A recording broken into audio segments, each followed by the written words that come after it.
Shalom, perkenalkan nama saya Wistapa Sambo, NIRIM 12 20 21 87 88.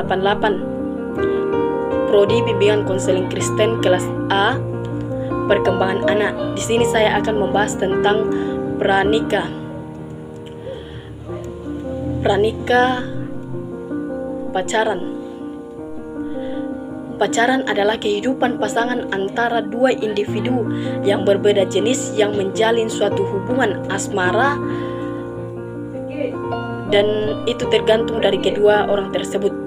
Apakah dalam menjalani hubungan berpacaran baik atau tidak. Tetapi di sini ada 5 fungsi pacaran. Yang pertama, saling memahami. Yang kedua, mencari kecocokan. Yang ketiga, persiapan memilih jodoh. Yang keempat, teman berbicara, akrab, berbeda dari teman-teman yang lain. Yang kelima atau yang terakhir, perwujudan sebuah kemampuan prestasi seseorang dalam mencapai teman lawan jenis. Ya, setelah berpacaran, setelah mengetahui sifat-sifat dan memiliki komitmen, yaitu pernikahan atau menikah, pasangan tersebut berkomitmen untuk menikah. Perjuangan melalui pacaran,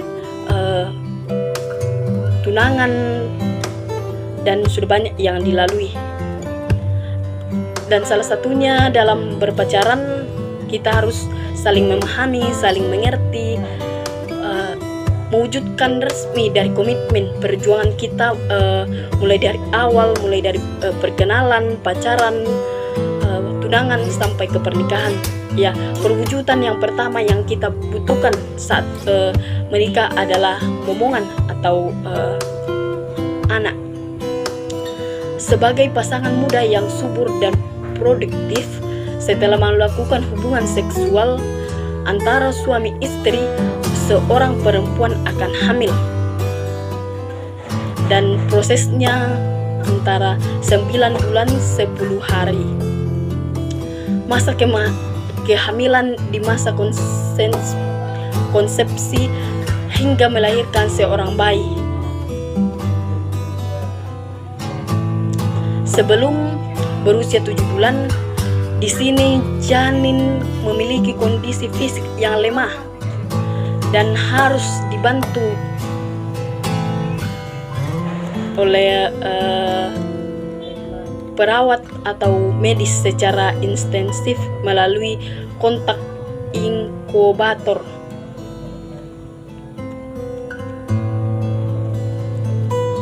Masa perkembangan pranikah. Yang pertama, di sini janin akan tumbuh, berkembang. Selanjutnya akan muncul lapisan-lapisan sel yang melindungi. Yang kedua, embrio merupakan tahap kedua dari masa gestasi yang ditandai dengan perkembangan sistem syarat, sistem pernafasan maupun sistem pencernaan pada individu. Yang ketiga, setelah memasuki usia 12 minggu, embrio yang akan berkembang menjadi janin sudah memiliki organ-organ eksternal atau dari di dalam. Yang pertama, jantung, contohnya jantung, paru-paru, usus besar, usus kecil, dan lain-lain. Begitupun dengan faktor dari luar atau eksternal.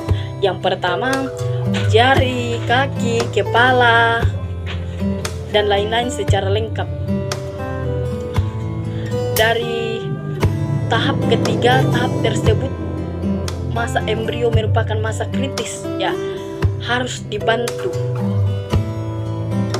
Ciri-ciri periode prenatal, pembuahan sampai kelahiran, sifat bauran dasar untuk perkembangan selanjutnya diturunkan sekaligus untuk selanjutnya kondisi yang baik atau tidak baik sebelum atau sesudah sampai tingkat tertentu dapat mempengaruhi sifat-sifat fisik fisiologi yang membantu sifat bawaan inti. Yang kedua, kondisi yang baik dalam tubuh ibu menunjukkan perkembangan sifat bawaan. Ya, apabila ibu mengonsumsi makanan yang gizi dan lain sebagainya, janinnya pun akan terbawa. Kondisi yang tidak baik dapat mempengaruhi perkembangan, bahkan mengganggu pola perkembangan yang akan datang oleh si janin. Jenis kelamin individu tertentu saat pembuahan, kondisi dalam tubuh ibu tidak akan mempengaruhi. Ya, jenis kelamin oleh bayi atau janin tidak mempengaruhi jenis kelamin ayah ataupun ibu. Bahaya fisik periode prenatal. Yang pertama, kelaparan. Ya, di sini anak-anak tidak boleh lapar. Dan apabila dia lapar, dia tidak akan tenang, dia akan gelisah, bahkan menangis. Yang kedua, keguguran. Keguguran biasa terjadi. Yang pertama, pada saat ibu jatuh atau kekurangan gizi, kekurangan vitamin. Dan ibu tidak boleh mengonsumsi narkoba, obat-obatan terlarang, dan lain sebagainya, karena janin yang dikandungannya akan terpengaruh apabila ibu tidak menjaga kesehatannya dengan baik. Yang ketiga, keguguran selalu mungkin terjadi sampai kehamilan bulan kelima. Waktu yang paling peka adalah periode datangnya haid secara normal. Ketidakperaturan perkembangan. Ya, ini juga tidak teratur dan tidak sesuai. Apabila tidak sesuai, sikap kekurangan menyenangkan pada anak dalam periode prenatal. Yang pertama, anak yang tidak diinginkan. Ya, apabila anak-anak yang tidak diinginkan atau pernikahan antara seorang ayah dan ibu tidak diakui oleh orang tua, itu akan berpengaruh bagi si janin. Mengganggu karir, mengutamakan pekerjaan daripada si janinnya, itu pun akan terpengaruh oleh janin. Banyak anak juga terpengaruh. Di sini anak-anak akan mengatakan bahwa saya dibeda-bedakan, dan itu pengalaman. Ayah bayi dan tidak bertanggung jawab. Ya, apabila seorang ayah tidak bertanggung jawab kepada anak pun, anak-anak mulai atau mempelajari, melihat pengalaman ini, itu pun tidak baik bagi si janin. Itu akan dibawa dalam perkembangan si janin. Tidak dikehendaki. Yang kedua, tidak dikehendaki anak tersebut. Mengganggu pendidikan. Apabila kita tidak menghendaki seorang anak tersebut, itu akan mengganggu pendidikan masa muda.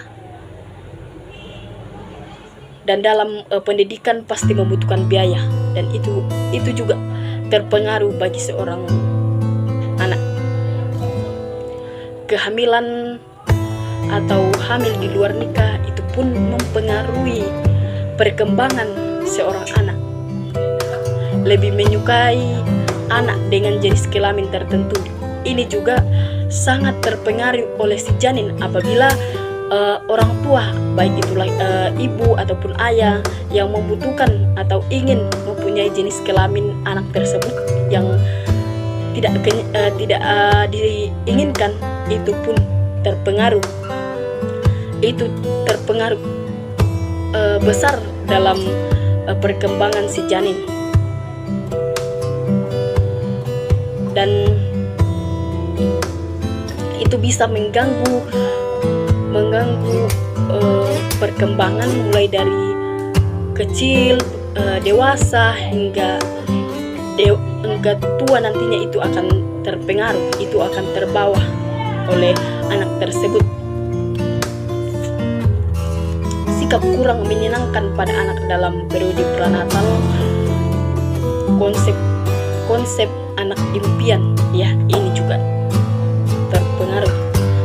Anak yang kita impikan fisik tidak sempurna, ya biasa tidak normal, ada yang tidak bisa berbicara, tidak cepat berjalan dan lain sebagainya. Kurang elok parasnya, tidak diinginkan karena PC, karena mancung dan lain sebagainya, sehingga tidak diinginkan.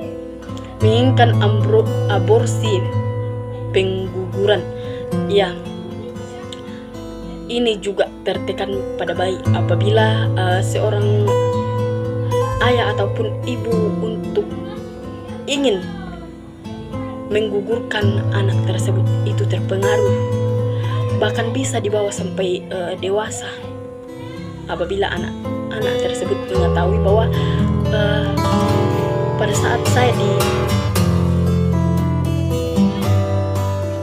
saat saya di dalam kandungan saya tidak diinginkan, saya tidak didukung lahir ke dalam dunia ini. Jadi bagi ibu-ibu, bagi seorang ibu, seorang ayah ke depannya, kita harus memiliki kedewasaan yang matang sebelum menjalin suatu hubungan,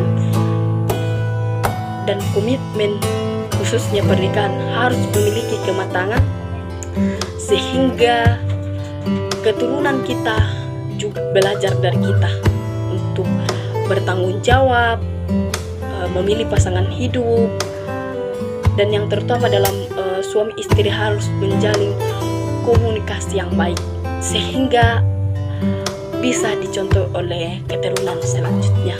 Sampai di sini yang saya bisa paparkan. Jika ada kesalahan tutur kata yang tidak berkenan, mohon maaf. Terima kasih.